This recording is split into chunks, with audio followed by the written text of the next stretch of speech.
I'm not ashamed to own my Lord, nor to defend his cause. Maintain the honors of his word, the glory of his cross.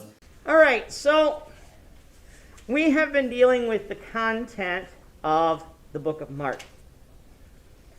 We've already talked about the death, burial, and resurrection of Jesus. And we've already talked about Jesus being the servant of God. And so this morning, my goal is to finish this book and to then, the Lord willing, next Sunday, get into the book of Luke. So, along with the fact that Jesus was a servant, Mark writes his book differently than Matthew, and he even writes his book differently than Luke. Matthew's book gives us a lot of the teachings of Jesus. We have 3 chapters of the Sermon on the Mount. We have a whole chapter of parables in Matthew 13. We have a lot of the teachings of Jesus found in the book of Matthew. However, in Mark, we don't get much of the teachings of Jesus. We get we see Jesus as a man of action. And so the question that is asked in your books, which is question 8, it's what does Mark accomplish by recording very little of Jesus' teaching while continually using the word immediately throughout the book? Let's see that in action. Annie, do you want to get Mark chapter 1, verse 21? Mark chapter 1, verse 21. They went to the Capernaum, and when the Sabbath came, he entered the synagogue and taught. Oh, you didn't have my word there. The word they took my word out of Mark 1:21. It's there. They went to Capernaum, and immediately on the Sabbath he entered the synagogue and taught.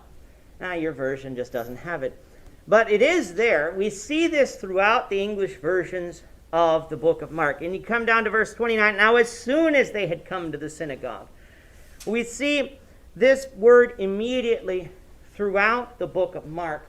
And so, what are your thoughts when it comes to maybe what Mark's doing here by giving us a lot of the action of Jesus rather than his teaching? What does that accomplish?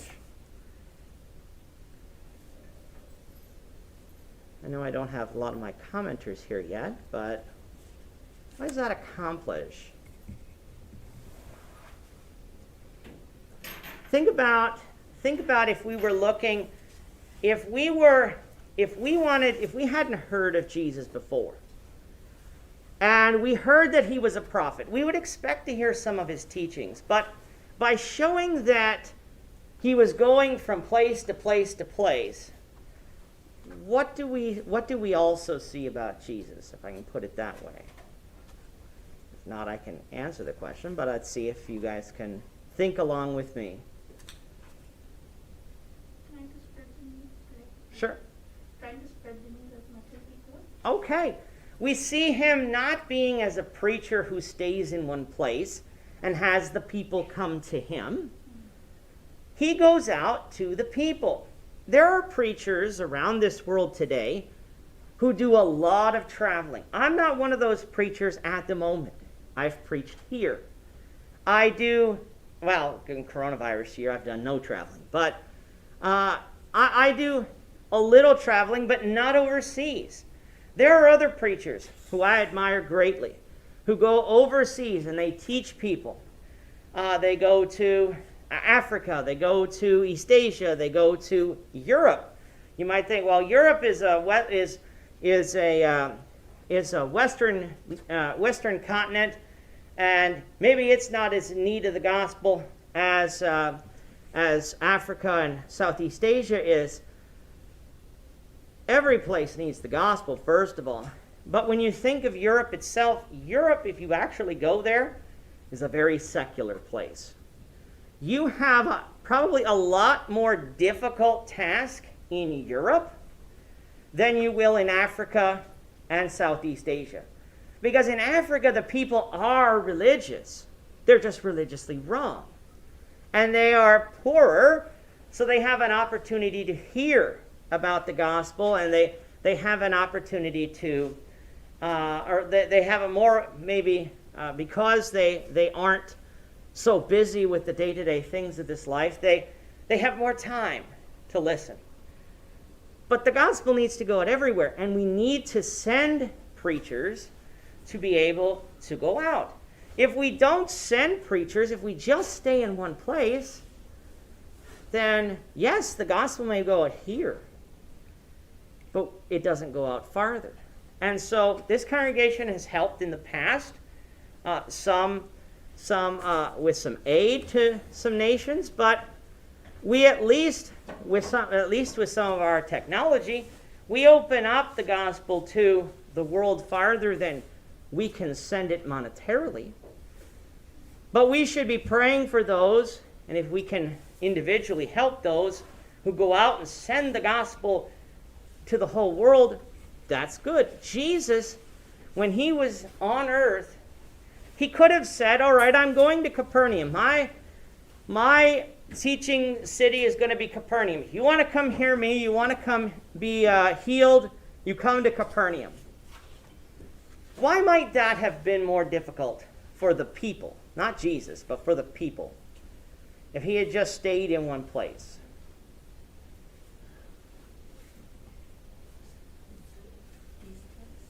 Distance. We take it for granted. Go to Israel today and you can drive Israel in not too long of a distance.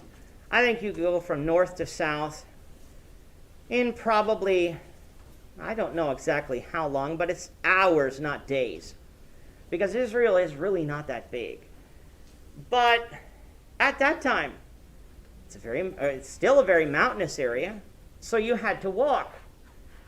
And as you know, if you're walking uphill, you can't go as fast as if you're walking on the flat land. And so it could take days. And so you had to, first of all, travel. But also, remember, we have social media. We have telephone. Word can get around very quickly. I can know what's happening across the world by going on the internet. I have friends in other parts of the world. I can know what's going on there just by going to my phone. Would Jesus' message have gotten as far if Jesus stayed in one place? No. They didn't have all the things that we have today. Now, yes, in the neighboring towns, word would have gotten around, and maybe eventually word would have gotten to at least the neighboring cities in Galilee. I don't believe it would have gotten down to Judea that quick, because you had Samaria in between.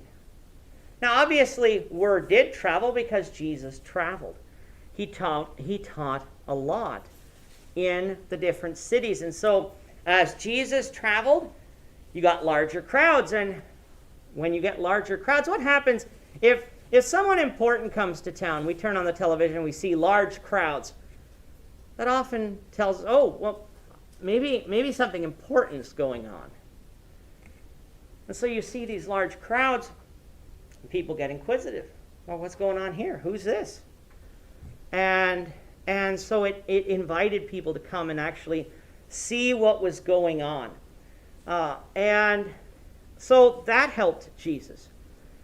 But we need to remember, who's the audience here?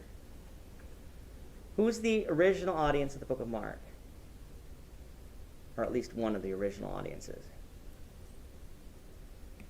Not the Jews. Well, there's the Gentiles, but specifically the Romans. And what is true about the Romans, or at least in the research that I have done, is the Romans were a people of action. They really didn't, it's not that they didn't like to hear people's words, but they wanted to see people do something. And that's what a lot of people today want. Well, what is it that you can do? That's why people are so enthralled with miracles and speaking in tongues and all the other spiritual gifts that the Bible teaches aren't around today. They say, well, I want to see something happen. I don't want to read about it. I don't want to. That's just not good enough. Well, the scriptures, of course, teach us that hearing the word of God is what produces faith, not these miracles. But the miracles helped confirm the word when they didn't have the written word just to go to and open up. We can see the action that Jesus does. We can see all of the things that he did. And that's important that we realize that Jesus wasn't just a man of words. He was a man of action. And so the message that we can teach ourselves is we shouldn't just be people of words. It's great to have someone stand up here and teach the gospel. And we're not talking about words of men. We're talking about words of God. But do we actually go out and live what we're teaching? Do we go out into the world and if Gord or I or someone else teaches a lesson on a great topic from Scripture, do we take that and go out and A, talk to others about it, but B, actually live what is being taught if it is from God's Word?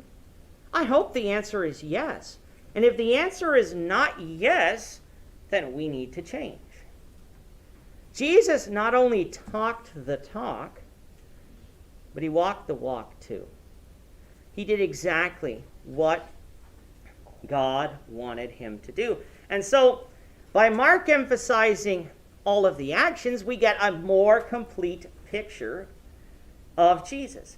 If Mark had just been simply a repetition of Matthew, given us all the same parables, all the same stories, you might ask yourself, why do I need both? Sort of like getting the first edition and the second edition of the same book.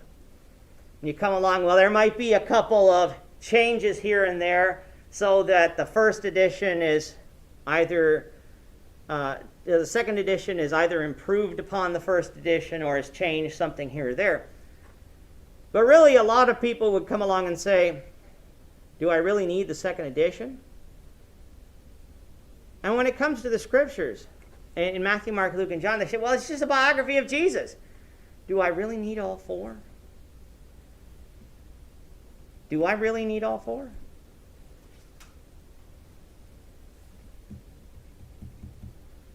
If I want to know about Jesus, I do. Because Matthew provides us some of the miracles of Jesus. He provides us some of those things, but Mark provides them much more. And so as we get into Luke and as we get into John, we start getting a rounded out picture, a 3D picture of Jesus, if you will, where it's not just on the page, it's not just his teachings, it's what he did, and both are important. Any comments before we move on to the next section? Some of you guys look tired this morning. All right, our last section. Mark's, to go along with Mark being seemingly a writer of action, we have Mark providing vivid detail and description. Why would that be important? Why is that important that he provides these things? Gord? Because of his audience. Okay. If it was writing to the Jews, they would know a lot of things already, the scriptures and prophecies, but to the Romans, they know absolutely nothing. Mm-hmm. So he has to use more detail than other writers. Yes, absolutely. The audience plays a key role in that. If you write something to someone that you know, you don't have to explain all of the other things, the background things, because you'll say, well, they already know that. Why am I going to waste paper and ink on something they already know? But Mark has to come along and say, well, these people may have never been to Galilee, may have never been to Judea.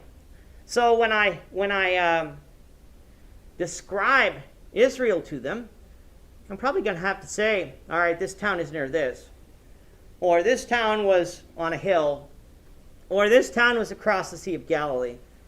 Might have to provide details like that. He doesn't, because he doesn't teach a lot about the teachings of Jesus, there isn't much reference to the Old Testament, although there is some. And so when he did that, he would have to come along and describe those things. So you have to remember your audience. And if you're writing to someone that you don't know, you spend a lot more time, or at least doesn't know the area, you spend a lot more time.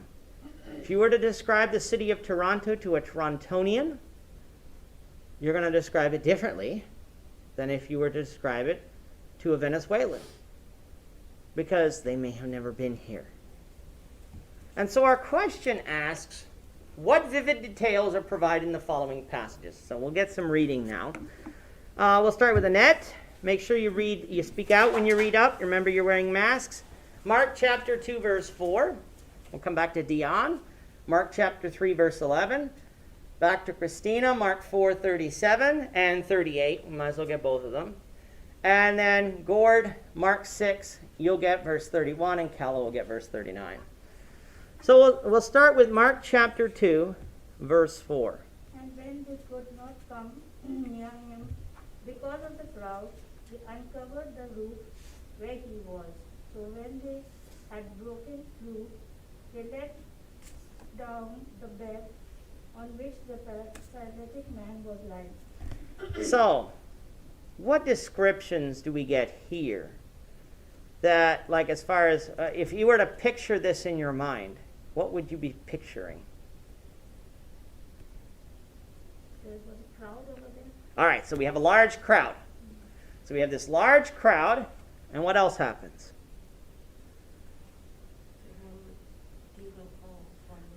All right, so yeah, we think of a roof today as either made of cement, if it's like a industrial building, or it'll have shingles on it and wood beams. That's not the roof we're talking about here. This is a thatched roof that you could remove if you had to. And so you can see, okay, we have this man, he's paralyzed here, he's crippled. His friends, he can't do it because he's lying on a bed. His friends who were carrying him have to climb up to the roof. They have to remove the roof, and then they have to get him up on the roof, on his bed. That's the part of the story that amazes me. Not that they climbed up to the roof. That's not that hard for able-bodied men. Not that they tore the roof apart. That's pretty easy for able-bodied men. But they got to get this guy on the roof, and then they got to get him down to Jesus without dropping him. That's the part of the story. That really showed how determined this man was to go and see Jesus. And so Mark provides that detail that we have here. Matthew tells the same story, and you can get some of the same details, but Mark really gives you a picture. And so that adds some power to this story when you can actually see it in your mind. Let's go to Mark chapter 3, verse 11.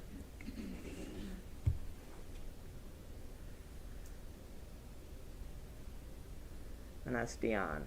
Mark chapter 3, verse 11. And the unclean spirits, whenever they saw him, fell down before him and cried out, saying, "You are the Son of God." All right. Unlike with human beings, which we have a pretty good handle of what they look like, unclean spirits, we don't know what spirits look like, and they might be possessed. They might be possessing people, so they might be possessing a human form, but like as far as inside a human form. But what do we get a picture of here?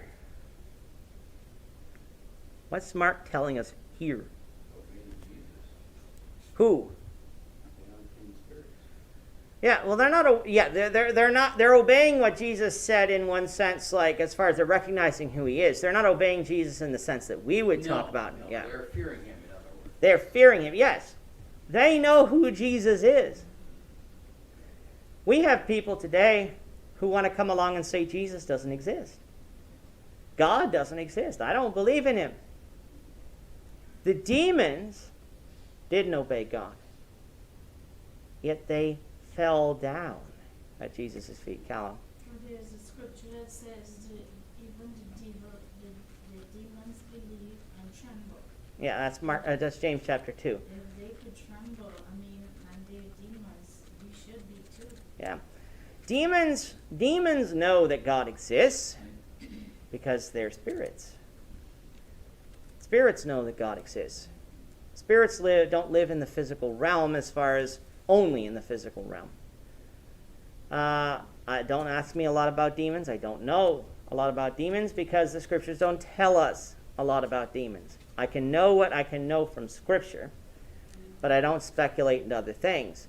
And so demons are demons are created by God. We know that.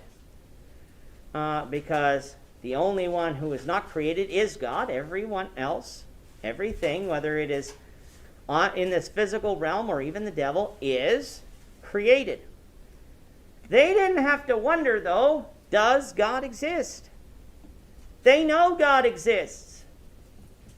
Now they don't obey. And that shows us something, that just knowing that God exists is not enough.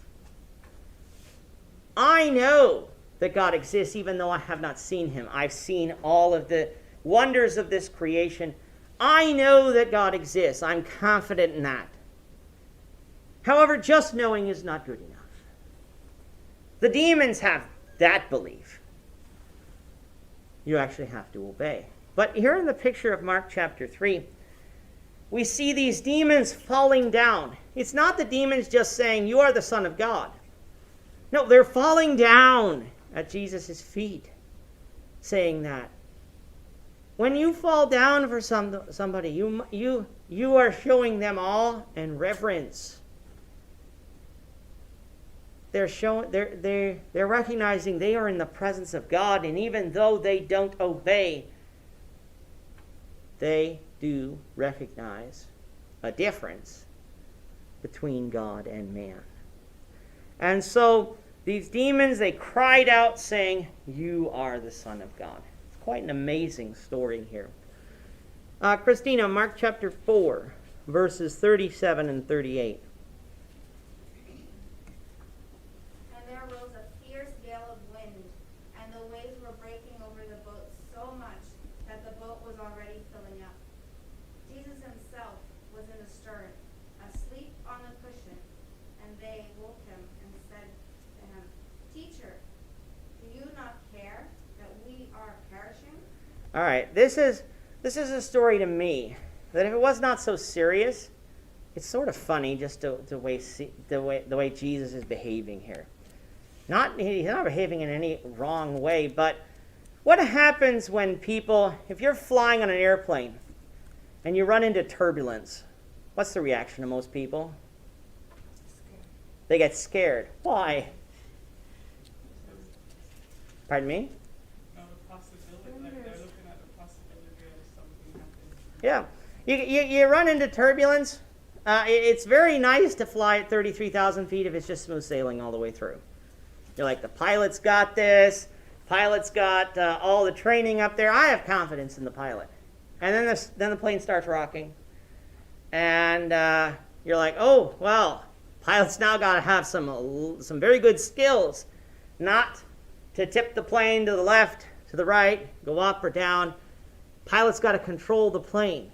And most computers do that a lot today, but the pilot's still got to be there. And sometimes the turbulence can get quite violent. And a lot of people would start clutching their chairs, start praying. Some people would start praying, "Please God, let's get through this."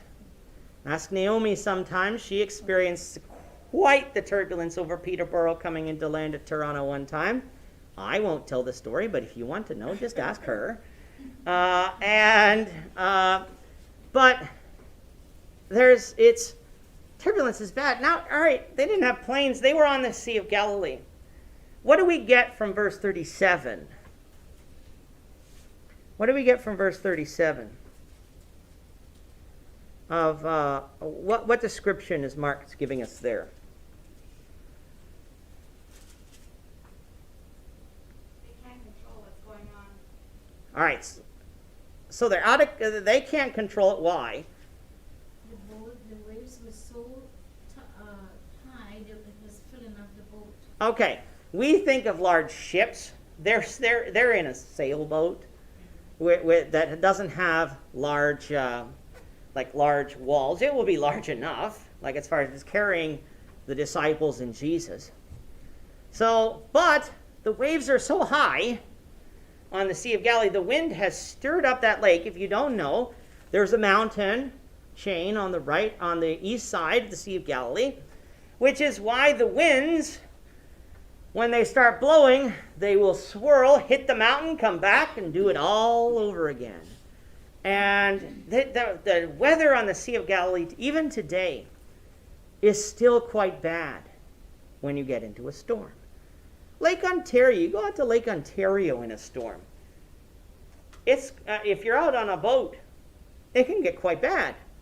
Lake Superior. Well, I haven't seen Lake Superior, so. The Edmund Fitzgerald did. Yes, the Edmund Fitzgerald did. That was a huge ship. Yes. And winds and waves, we look at water. Oh, water's so harmless, but it can do a lot of damage. But I've crossed the Burlington Skyway in some pretty heavy winds. I can't look over at the lake because I'm trying to drive straight over the bridge. But whoever's passing by says, "Wow, look at the waves out there." It's pretty bad in the storm. So we get this picture. Okay, we've got this boat filling up with water, very windy outside. What's Jesus doing in verse 38? Yeah, he's sleeping.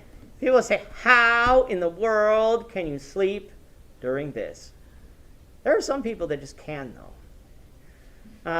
There are some people that can sleep through loud noises. I was going to ask you, Christina, since you were staying close to the airport, how loud are the planes? I couldn't hear a thing. It was amazing. Well, The house was very well soundproof. It was the safest. but could you, if you went outside on a clear day, you could see, and the planes were landing in the proper direction, you could see them? If we walked to Centennial Park, yes. Oh, okay. Because of all the houses and everything, it's just out of view. Oh, okay. But I had noticed when people are by the airport, you can hear the planes unless you live there. And then you just get used to them. That would be it. Yeah, well, that's true. Like as far as those big jets make a lot of noise. But when you just get acclimated to it. And so you can learn, first of all, the jets don't fly over at night, or at least they're not supposed to. But people say, "Well, can't you hear that?" And I'm like, "No, I can't." Naomi lived over the streetcar turnaround at one time. And her friend came over and said, "What is that?" I said, "What is what?" And, "Well, didn't you feel that or didn't you hear that?" Well, that was just a streetcar. And, but people do that. Well, Jesus, first of all, he knew that he wasn't going to die on the Sea of Galilee. So he didn't have the fear and the anxiousness that the disciples did. And that's why he chides them for their lack of faith. Here in this passage, he says, "I've taught you. You've seen all the things that I've done, and you think I'm going to die here? You think this is going to be it?" We can't have that same confidence that Jesus had, because God has not promised that we will never die in an accident. But Jesus, they knew who Jesus was. And Jesus had taught them about what his mission was. And so if they trusted in God, they should have known, if I'm with Jesus, unless he tells me something bad's going to happen, it's not going to be bad. But Jesus is sleeping there. And they come to him, "Teacher, don't you know we're dying?" And of course, the rest of the story is Jesus spoke, "Peace be still," and the winds and the waves stopped. And they were amazed that even the winds and the waves obey the will of God and the will of Jesus. But Mark gives us that detail. You could almost be there with the way it's described. Mark could have said there was a windstorm on the Sea of Galilee, and Jesus calmed it. That's what the story is saying. But no, Mark gives you the picture so you could actually see it in your mind. Let's go to Mark chapter 6. Get verse 31. And he said to them, "Come aside by yourselves to a deserted place and rest a while. For there were many coming and going, and they did not even have time to eat." All right. So the disciples had just come back from the what we would call the limited commission. And they had been working hard. Just reading Mark chapter 6, Jesus sent them out and they came back. And you might think, well, they were out a day. No.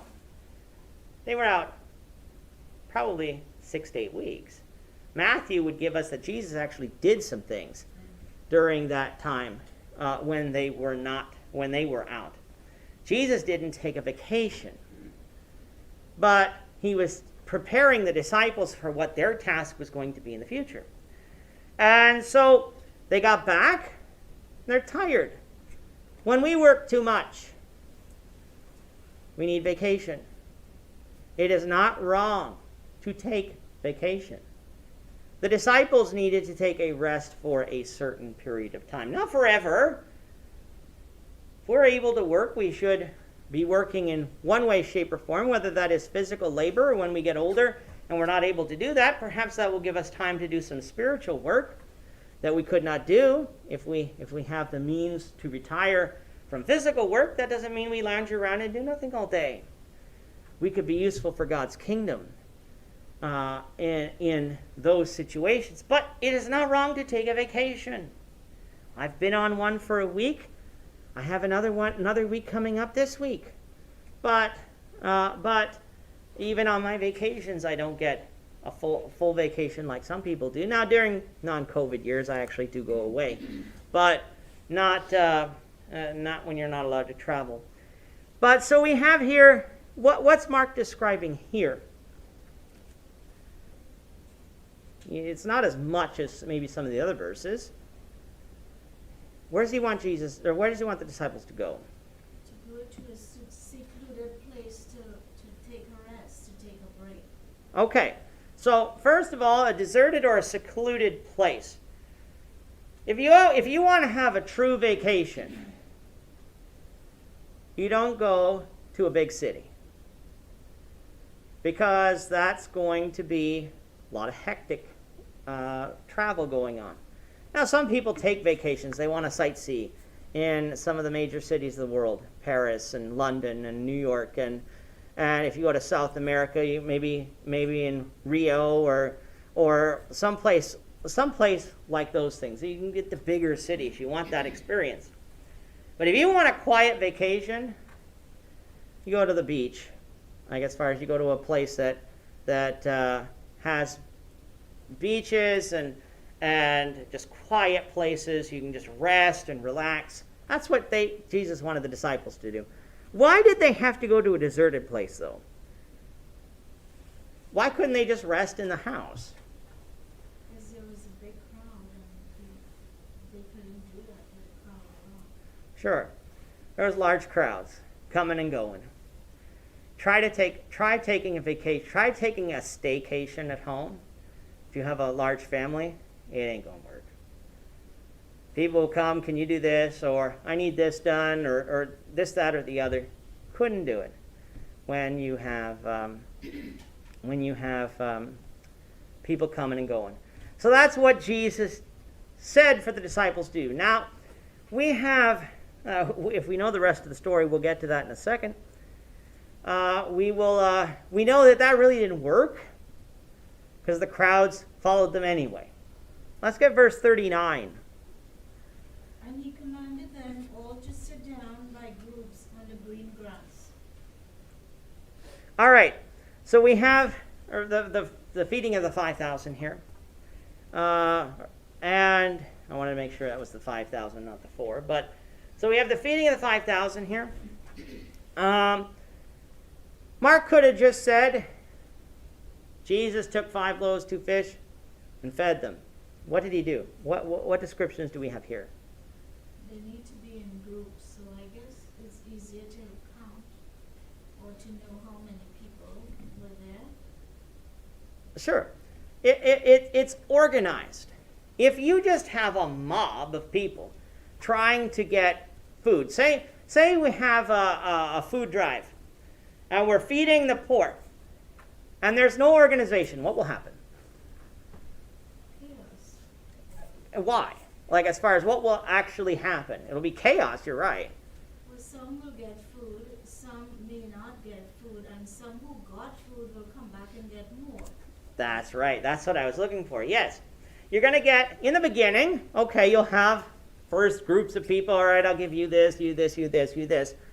And then you're, okay, you got your food. And then people will go and they'll drop their food off and they say, well, this is such a big crowd. He won't remember me. I'll come back. I'll get more. And they might, very rude people, they butt in line. Or if it's just a mob, you can just meander your way and work your way through the mob if you're really good. And then you can get more. And the people way at the back, they end up getting none. And so having them sit down in groups makes it easier to disperse the food. And it makes sure everyone gets something. And no one comes back and gets more. Because if you get up from a group, people are going to say, well, where are you going? You can't do that. Go back and sit in your group. And so we have that. What other description do we have in verse 39?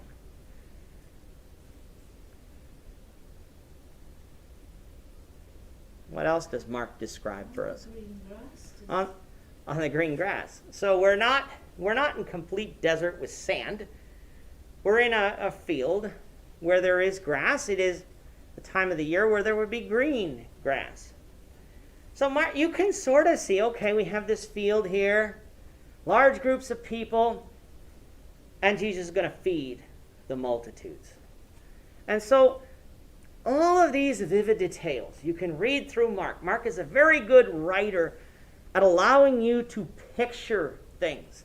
When you're reading discourses of Jesus, you'll learn what Jesus wants you to know, but you really can't picture it. You're trying to sort of picture a preacher, how they preach today, and Jesus didn't really preach like preachers preach today. But when you have these actions, it's a lot clearer to hear. So, we're not doing these. I only did one. If you want to read the rest, you can see them throughout other scriptures as well. So the outline of Mark. We have Mark 1 through Mark 8. We see the service of the servant. How Jesus is the servant. If you want to break the book down into the 3 things, from Mark 8 to Mark 15, the end, the sacrifice of the servant. Jesus is preparing his disciples. This is what's going to happen when we go to Jerusalem. This is what I'm going to suffer. And Jesus does a lot of preparation. And then, of course, in Mark 15, he actually dies on the cross. And so we have the sacrifice of the servant. Then we have the sovereignty of the servant. Christ is king. Christ rules over the dead. He is raised from the dead. Mark actually has the ascension to heaven. Not as detailed as Luke will in the end of Luke and the beginning of Acts. But he does say that Christ ascended into heaven. But before he ascended into heaven, he gave the disciples a mission. Go into all the world and preach the gospel. He who believes and is baptized will be saved, and he who does not believe will be condemned. So that's the outline of the book of Mark.